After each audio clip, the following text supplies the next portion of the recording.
هلا اول شيء حنستعمل البصله. تمسكوا البصله بتقطعوها صغير صغير بتفرموها ناعم. هلا بجيب شيء 6-7 حصوص ثوم حنقطعه بهذا الشكل من المي. هلا بتستعملوا الفطر الفريش او الفطر المعلب. الفطر حاولوا ما تقطعوه كثير ناعم، ماكسيموم 3 هيك بس. حبيت الباستا انا استعملت هيدي النوعيه. بنعمل لهم رشه ملح 6 دقائق ل7 دقائق على النار. خليني افرجيكم اياهم هيك. رشه من الزيت النباتي، هيك رشه ملح صغيره، نص ملعقه فلفل اسود ورشه ملح، نص لتر من الكريمه الطبخ. ليكوا المنظر، ليكوا. عندي هون صدر من الدجاج خردل، ما تضيفوا عليه اي شيء ثاني، ورشه ملح فلفل اسود. هيك فرك صغيره كينه بتشرحوا هيك شوي صغيره.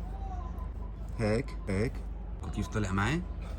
شوية زيت نباتي. ريكو هيدا الميلة وريكو هاي الميلة منه كتير قوي، وانتو خبروني. ريكو كيف بندورة ناعم، بصل ابيض وفليفلة حلوة وفليفلة حارة حامضة.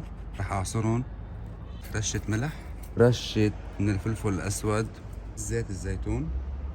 رح اخلطها مع بعض. خليني افرجيكم كيف صار القوام تبعه. شايفين؟ هيك لازم يطلع معكم.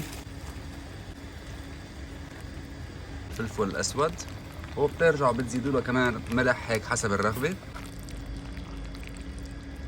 قطعوا مكعبات صغيره. ليكوا ليكوا كيف طلعوا عندي مكعبات صغيره. يلا تعالوا خلينا ندوق. بسم الله. مم.